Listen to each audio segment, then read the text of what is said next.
All right, welcome back to finally season 2, episode 1 of the O for 82 podcast. My name is Treeman, and this is my brother. Elkman. Fantastic. Well, Elkman, we're a little late to the scene. We had some fun situations with a certain virus. Most of our family did perish. It was pretty tragic, but we still survived, so totally It's all fine. good. We're here for the NBA season. Yeah, as long as you and I are here, that's all that we really care about. So we're totally fine. Yep. But Elkman, what did you think about the Jazz game against the Thunder? How did it look to you? So I've seen people on the radio that were saying that Jazz fans are just super reactionary to winning or losing, and I had to look at myself in the mirror and realize that I am just super reactionary to one game.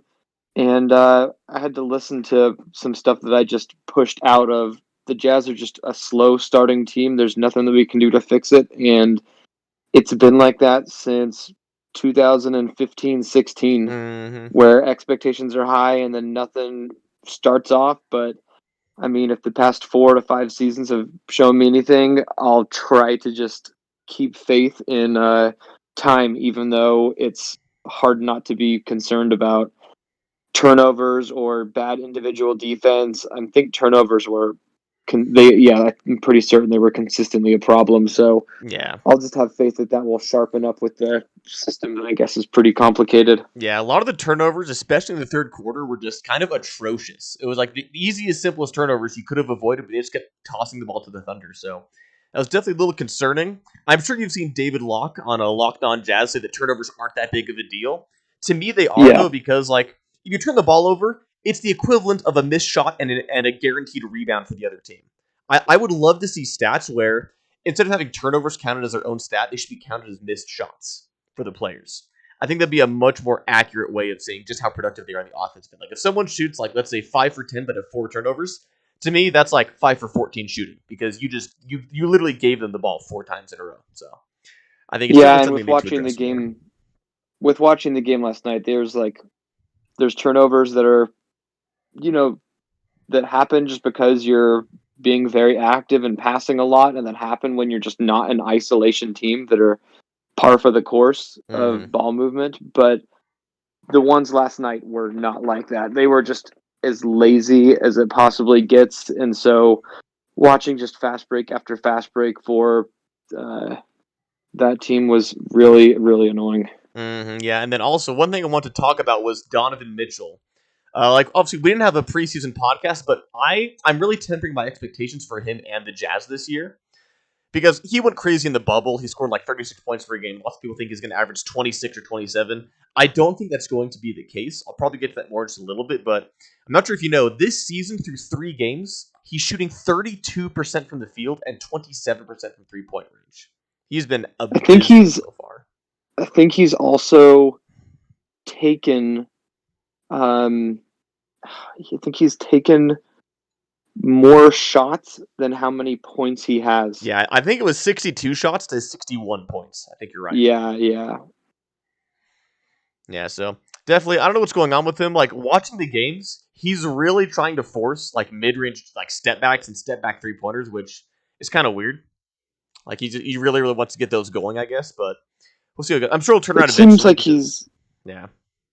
it seems like he's either playing a not very force driven area of just kind of being lackadaisical and letting stuff just come to him, but letting it go on for a very long time Mm-hmm. and trying to just let the team figure out who it is without him being like a high usage player. But and then at the very end, as we saw last night, he kind of turns it around. So I want to hope that he's letting the team find their footing, and just investing time in that. But Mm-hmm. you can't help but be concerned for sure. Yeah, definitely. Yeah, one of the points we'll talk about later, one that I want to talk about has more to do with him. But you did mention you had some points of the overall season you want to talk about. Want to start with those real quick? Yeah, for the Jazz season or the NBA season. Either one of the two, whatever you want to prefer. Yeah, so I've got a couple for the NBA season, and the main difference with this season as opposed to the past 5 is the situation of the Warriors. Mm-hmm. Um, And people coming into the season, it was one of the biggest offseason points of, are they going to make the playoffs? Are they going to be good? And of course, things have changed drastically. And, even just the past week or two with Draymond getting pushed out more and their center, I can't remember his name, having like a fractured foot. Fractured foot. Yeah, I Um, can't remember saying. Yeah, they have so many. I don't know. They have so many like D leaguers who I don't know the names of at all. They're just that thin right now. so if you just had to guess right now, and I have a number for me, and it's still very early, but take it for what you want. What percent would you put the Warriors of being able to make the playoffs? Right now, especially like with a hindsight of 3 games, it is only 3 games. Things could change, Yes. but they've looked awful. I would give them probably like maybe a 15 or 20% chance. It looks like they just rely on Steph too much, and literally no one can do anything else. Aside from maybe Draymond Green, but I mean, one of the criticisms with him and Steph is that if they don't have good players around them, they can't do good. I think that's especially true with Draymond. Without having like elite shooters around him, his game really kind of diminishes. And Steph's going to be fine. He's going to play really great, but yeah, I put their chances at extremely low, which is funny because before the season started, I saw a lot of people saying they were going to have a better record than the Jazz. Like, I don't think the Jazz are going to be spectacular record wise, but Yeah. that was a stretch whenever I saw that. Yeah, I had it at 10 to 15%. And I think it's interesting that if you, um, I might be jumping the gun a little bit, but I think if you put Westbrook on the Warriors, Westbrook is more of like a floor raiser, Mm-hmm. whereas Curry is more of a ceiling raiser. So Mm-hmm. you put Curry on a good team and he makes them just hyper elite. Yeah. If you put him on a bad team, you're not going to be able to give him the ball 30 or 40 possessions and have him just try to draw tons of fouls or Mm-hmm. navigate the whole offense like that. He's going to break down where, I'm not a fan of Westbrook, but it's interesting to see the differences and the discrepancy between them. Yeah. Even though Westbrook is not winning, I think he's now 0 for 4 as of tonight in Wizardland. I So didn't know they were that's losing every funny. game. I'll check in on that one. But yeah, like one interesting thing that I was thinking about was for Stephen Curry, like with your ceiling raising comment, is that now other teams can literally just stick to him as close as humanly possible because before they had to worry about Durant and Klay Thompson out on 3 point range.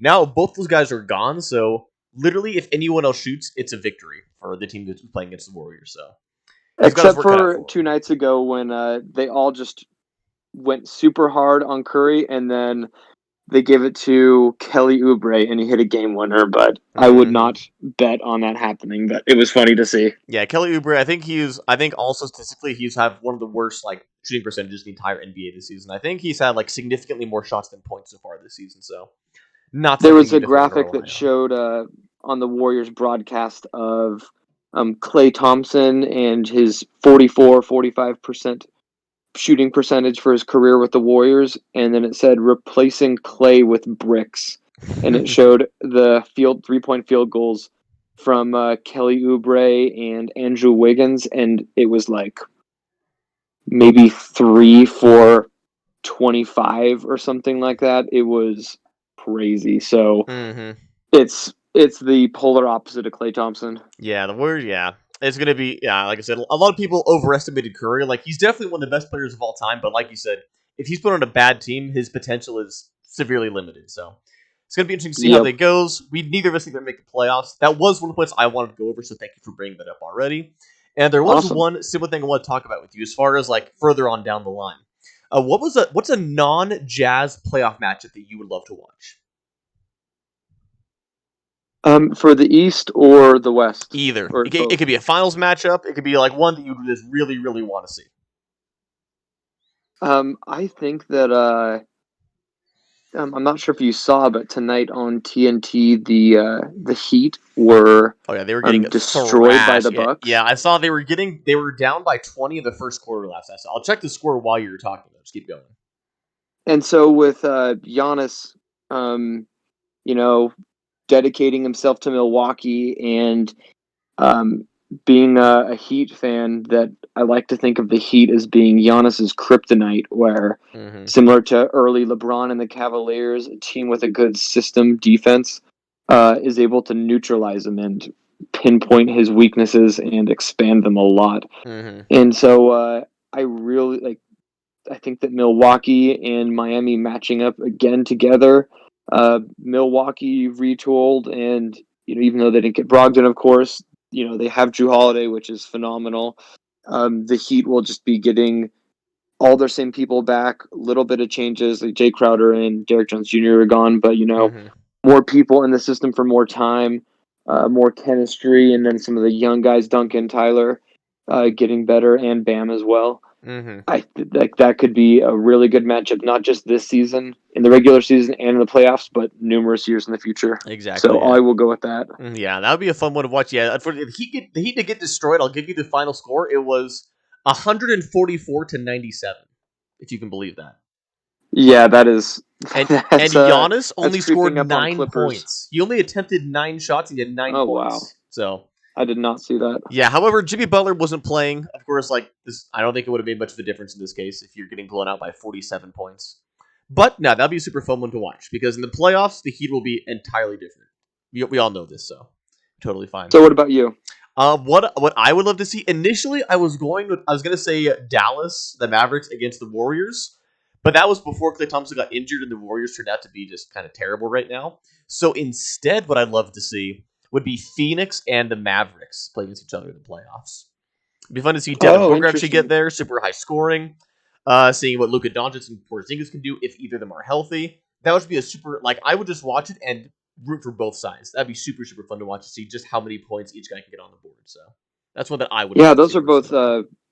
with with Clay being on the Warriors and that possible matchup. That one's really good, and I like your Hmm. Suns one a lot as well. Yeah, Those would be phenomenal. yeah. The Suns have suffered enough for the past 10, 11 years since Nash and Amari were there. So yeah, Yep, they yep. deserve to have Since at Game least Six against the Lakers, yeah, they just a deserve to lot of have suffering. some time in the sun.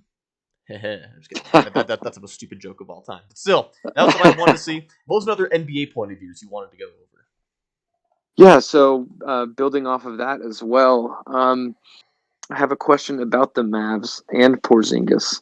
With Porzingis having a lot of injury history of major season-ending injuries in New York, and surgeries needed in Dallas, do you think that Porzingis, if you were a GM, do you think that Porzingis needs to be out of the picture for Luka to win a championship? Like, do you think it's too big of a gamble having him on the team? Um, that's a good question. I would say no because he still is pretty young. He has a lot of bounce back potential, and when he does play, like it's really hard to find a better complement for what do you call it for Luca, Luka? because he is like a rim protecting like almost like 3-and-D guy, but can also like go in and like go like mix it inside if he needs to. So the injuries are a huge risk, but that is one that I would take if I were the Mavericks. I think he's a really really good option next to Luca. He like Porzingis knows he's not the best guy in the team. I think he's okay with that.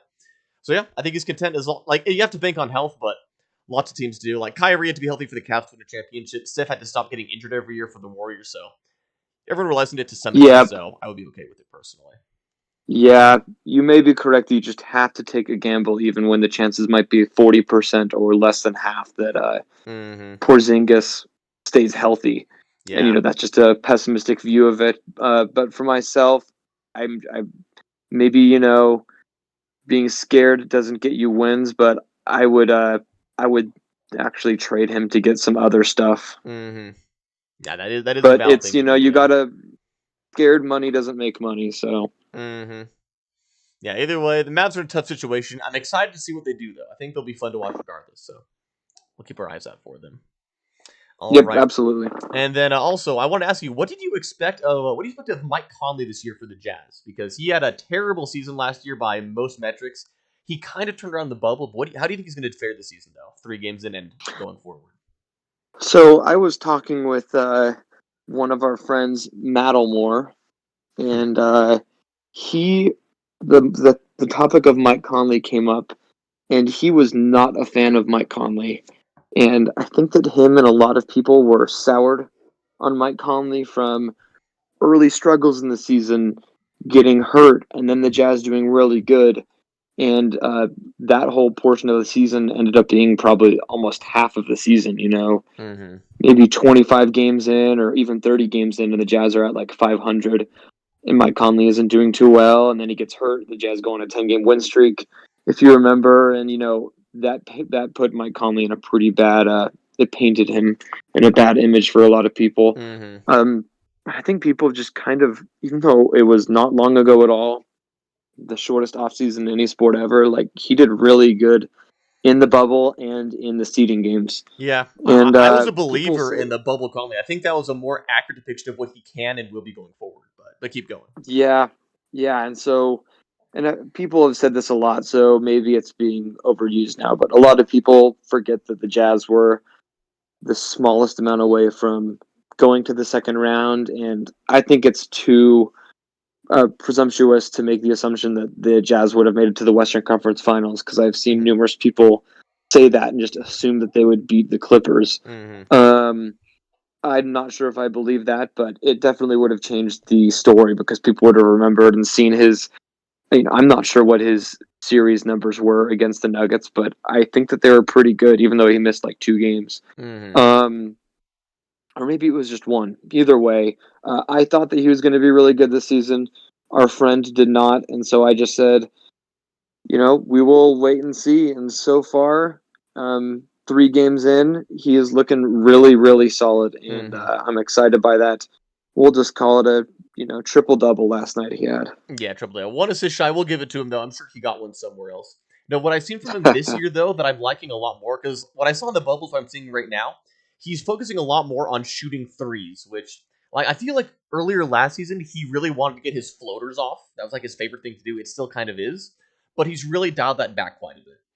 Because if he just utilizes his skills as like a really good like 3 and D player as a floor spacer, I think that's where he can excel the most, and he can help Donovan and everyone else excel the most because he's taken at least 6 3-point shots in each of the first 3 games of the season so far. He's hitting 40% of them. That's exactly what we needed from him. He's not trying to take over the offense, so yeah, I think it's a really good sign from Yeah, Donovan. he's been looking like he has the phenomenal touch behind the 3-point line, but then Mm-hmm. also phenomenal touch passing it to Rudy, and him and Mm-hmm. Rudy have been extremely good so far. Mm-hmm. Yeah, like how he's playing right now is how I thought he'd play last season, and like I said, I'm not trying to be too optimistic, but I think what we've seen so far is more of what we can expect going forward with him. As long as he doesn't get injured or anything, he's playing great. He's not trying to do too much, so I think it's a good reason to be excited for him. So I'm excited. Yeah, I am for sure. Mm-hmm. All right, and what was another point of yours you wanted to go over real quick? So a team that drafted people, they're similar to the timeline of the Jazz in a couple ways. The Celtics, in Mm-hmm. terms of they're maxing their players right now, and so are we. Um, the Celtics have had like a really interesting road since drafting Gordon Hayward and obtaining Kyrie Irving. Uh, some people think that their championship window has, kind of closed. Uh, what do you think about that? About the Celtics sort of closing. I don't think it's close because like they have a few guys who are really really young and really really good. I think they're going to be in contention to make the finals. Like as long as Jason Tatum and Jalen Brown are there every year they're together, I think they'll be like contenders to make the finals. Which, like for any NBA team, if you get told that you have a good chance of making the finals every single year, I think almost everyone will take that. So I definitely would call them Yeah, contenders. I would never call them favorites. I would never do that.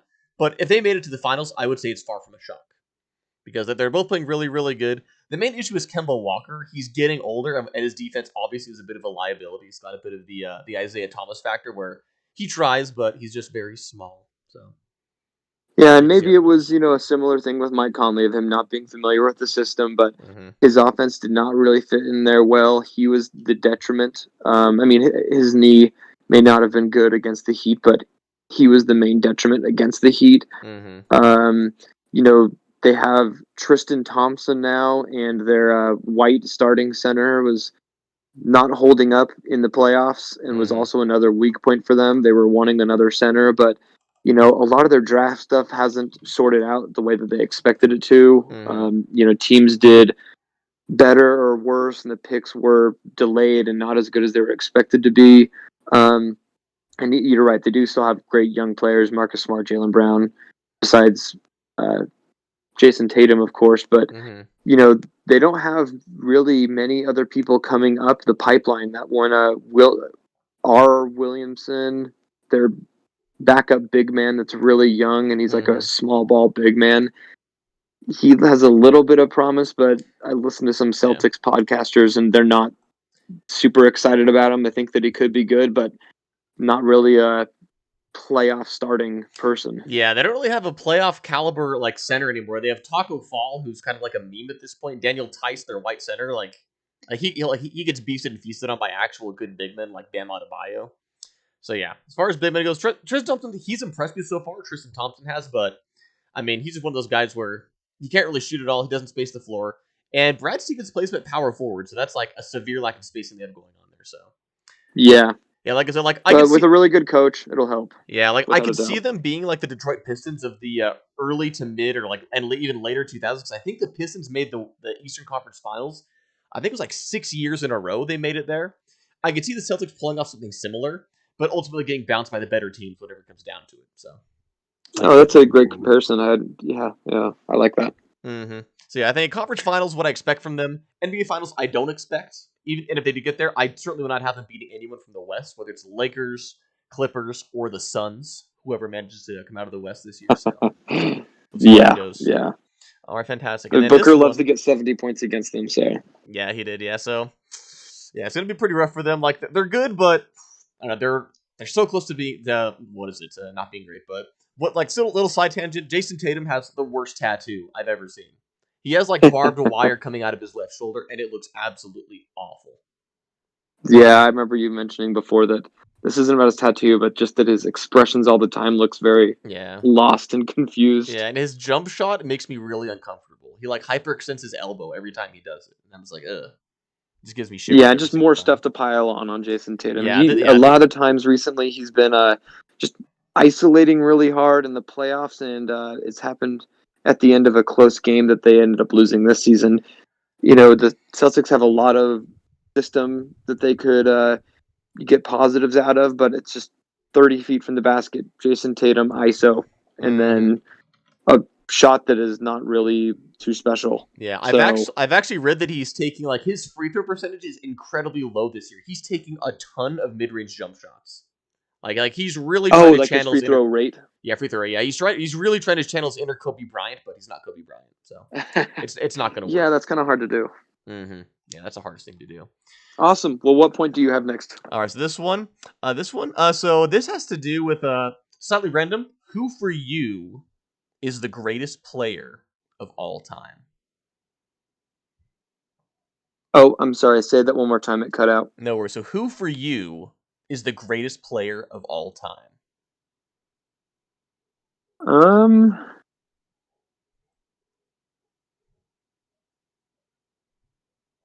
I do go with the answer that's the typical Michael Jordan answer Yeah. between you know, just getting more people that are competitive and players that, and I believe in the narrative of there was playoff series were less, there was less teams back in the Mm-hmm. 60s and 70s or 50s and 60s when Wilt Chamberlain and Bill Russell were going on, and it wasn't people's full-time jobs. And I believe that the 90s was when it started to get a lot more professional and Mm-hmm. advanced, Mm-hmm. and just the determination of 6 championships, 2 3-peats back to back is just as spectacular as, I think, more spectacular than Bill Russell time period stuff. Mm-hmm. Exactly. Yeah. I was really, really hoping deep down that you were gonna say like Brian Scalabrine or something like that.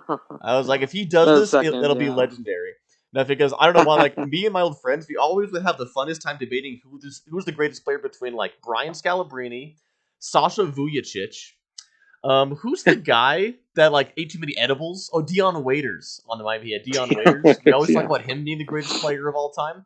And there's some other terrible player that we always like joke about being the best of all time. I'll have to remember him later. The Because part custodian. that's exactly what it is. The custodian Brian Cardinal. That's like the top four Yes. actual greatest players of all time, like Mount Rushmore. They But all dominated their own decades. I know, yeah. I know. One of these days we'll have to have like a legit joke podcast where we debate who of those is actually the greatest player of all time. But we'll get to that some other time though. As far as my actual pick for the greatest of all time, I do agree that it is Michael Jordan. Because like for all the reasons you stated before, what is it? One thing we'll talk about later though is like with LeBron James, because lots of people I keep saying LeBron is the greatest player of all time now, which I don't agree with at all. However, like this will be the last question I ask you. What would LeBron have to do in order to be the greatest player of all time, if there is anything he can do? So right now he has 4 championships, correct? Yeah, he has 4 championships. He's down one MVP, but he's gotten the Finals MVP every single time. Mm-hmm. Mm-hmm. And he's been maybe number 2 in MVP voting like 8 times. Yeah, I think he got second place last year. He always gets second place. Like, I still think he's the best player in the NBA, but it makes sense why he doesn't get the MVP. But that's a conversation for a different day. I think for him to be on the level of Michael Jordan, I think he would have to win 2 more Finals MVPs. That's exactly what I've been telling people. I've been talking with our cousin, cousin McCoy, quite a bit about this stuff, and I was like, if LeBron James can three-peat with the Lakers in this advanced age, then yeah, I'll put him in the same category and we can have a discussion about it. But if he does not get to at least 2 more titles, 2 more Finals MVPs, then I don't think he can ever get there. That's like the linchpin for me. So, Yeah, and I would even be fine with him not doing the next 2 in a row, mm-hmm, because then it just brings into the longevity, which he already has that edge right now of the mm-hmm, longevity factor. So it would he would take a strong lead in longevity. I mean, mm-hmm, especially if it was yeah, win one next year, have a break, win another one, or mm-hmm, have a break this year and then win 2 more. That is just the longest conversation mm-hmm, of yeah. MVP pretty much anyone's ever had. So Yeah, well, pretty much like, well, for him playing this good, because if he wins 2 more titles, that means he's going to be winning them when he's 38 and 39 years old. Which is like, if he's still that good at that age, that is absolutely incredible. Because Michael Jordan, like, of course, recovery and conditioning is better now, obviously, but he at that age was averaging like 20 points per game on subpar efficiency. Granted, with a terrible team, but still, that type of efficiency at that age is unheard of. So I think we're on the do same you page know right there. how old John Stockton was when he retired? I think he was 41, but I can look it up right now. Give me just 1 second, real fast, because I'm just on my gaming PC over here. One over here. He was 40 when he retired in 2003. Because he is, unfortunately, since I love John Stockton, he is getting into the longevity discussion with John Stockton. He's not passing him is another thing, but Mm-hmm. when you talk,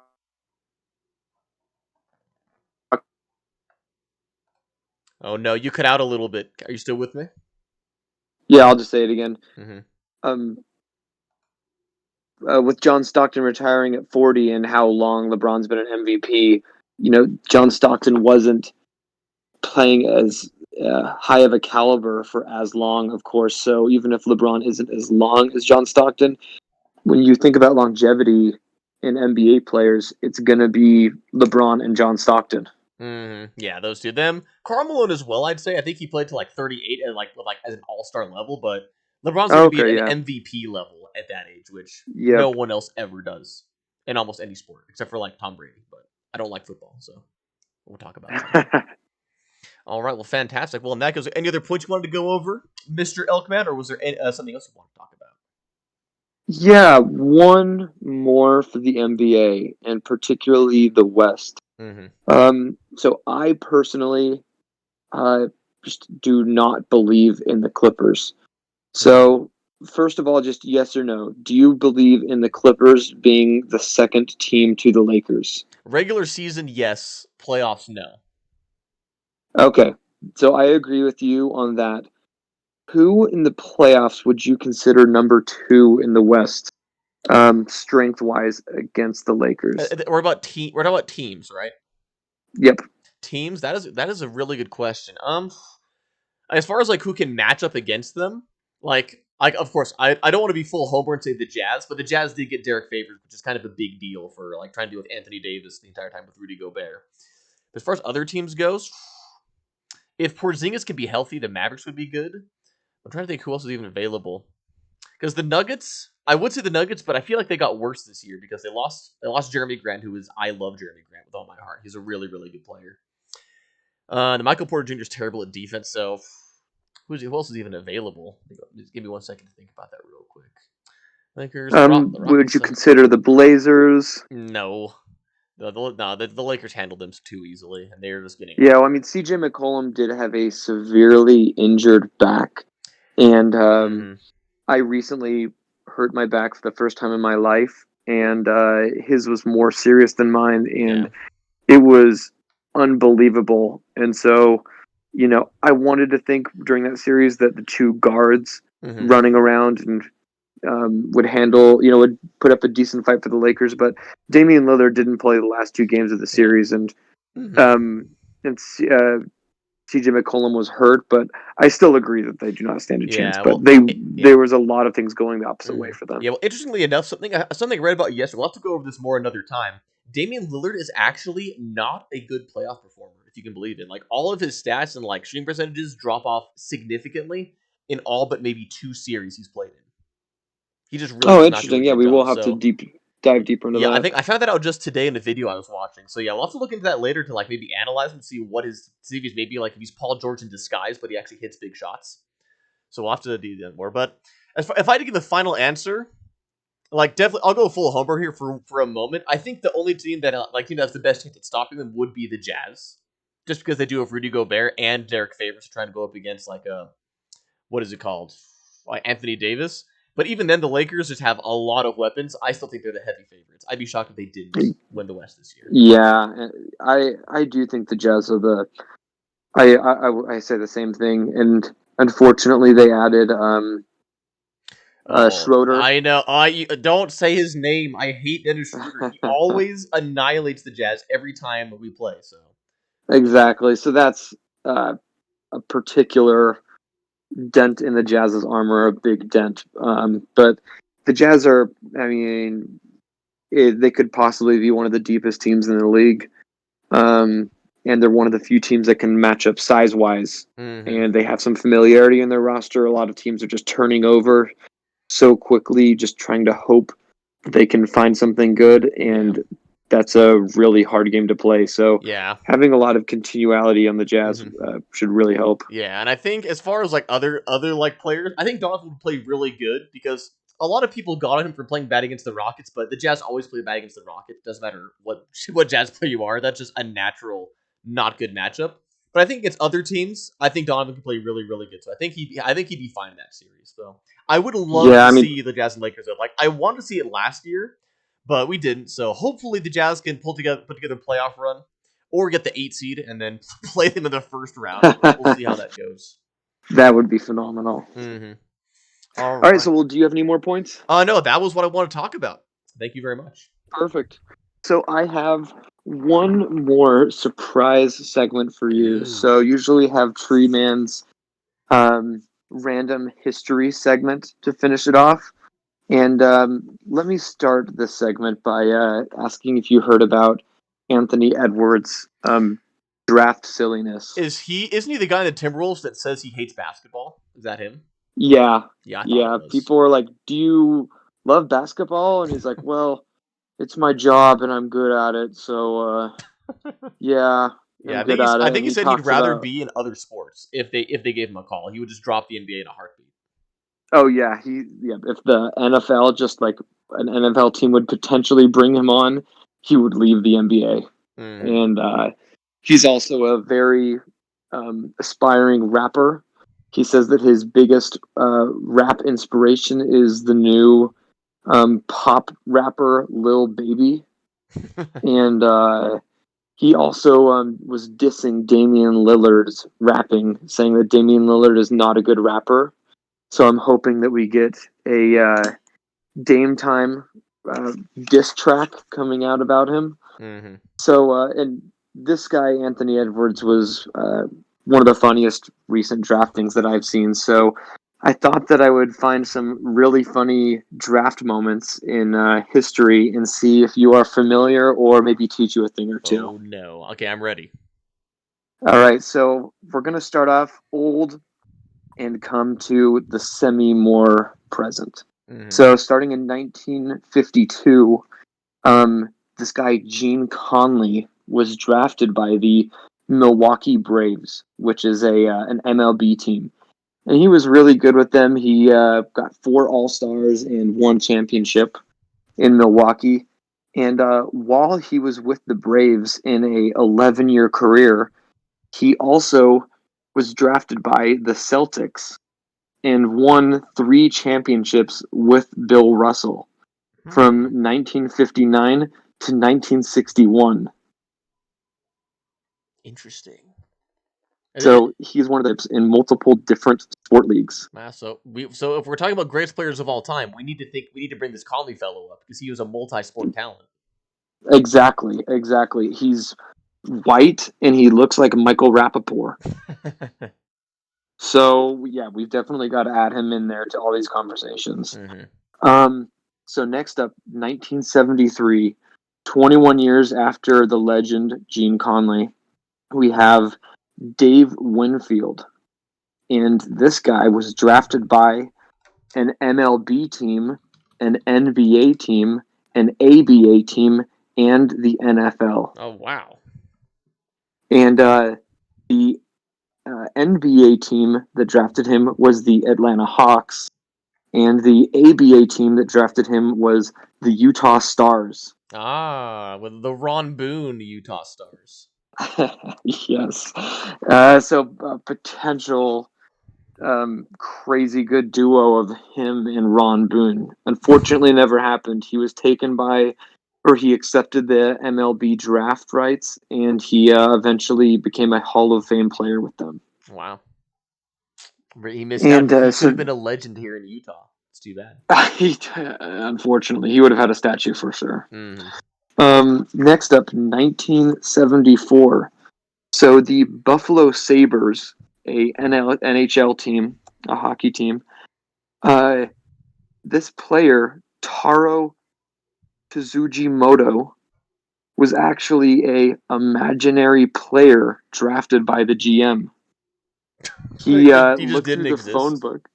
No, he didn't. The GM looked through the phone book, found a Japanese name, came up with a Japanese team called the Tokyo Katanas, and claimed that this is who he drafted for the Buffalo Sabres. Oh my god. Taro Tsujimoto of the Tokyo Katanas.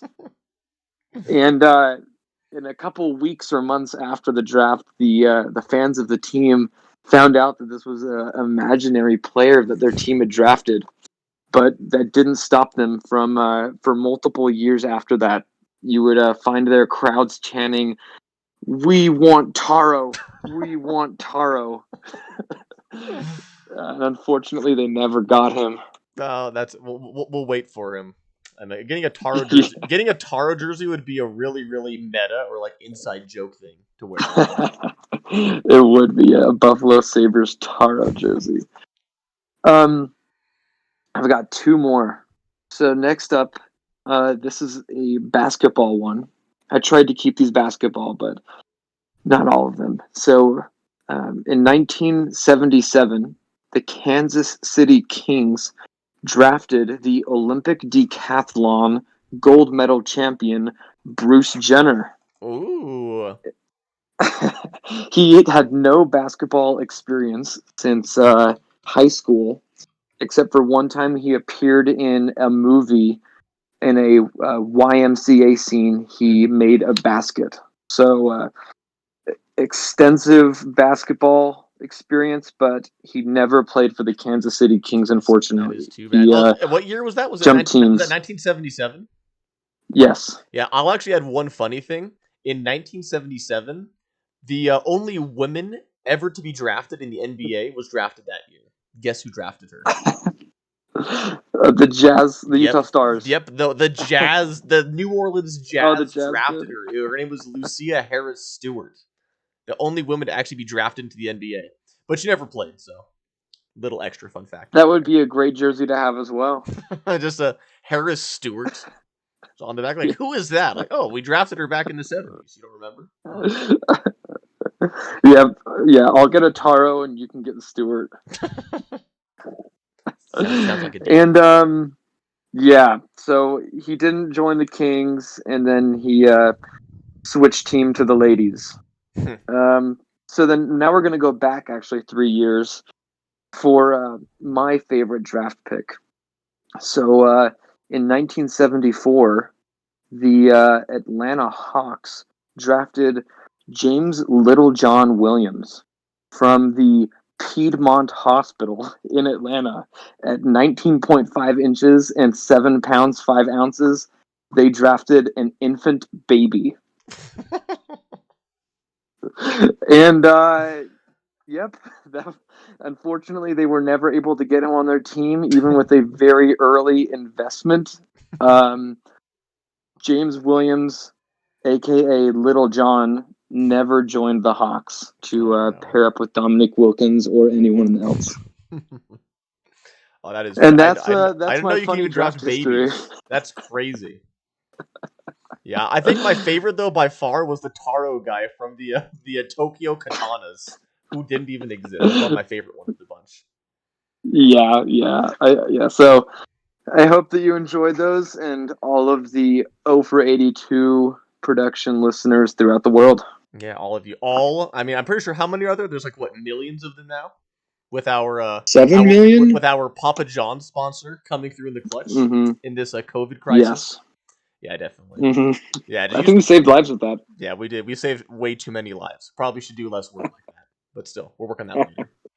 All right, well, fantastic. I believe we're all set to go. Elk Man, anything else you want to talk about, or that cover it more or less?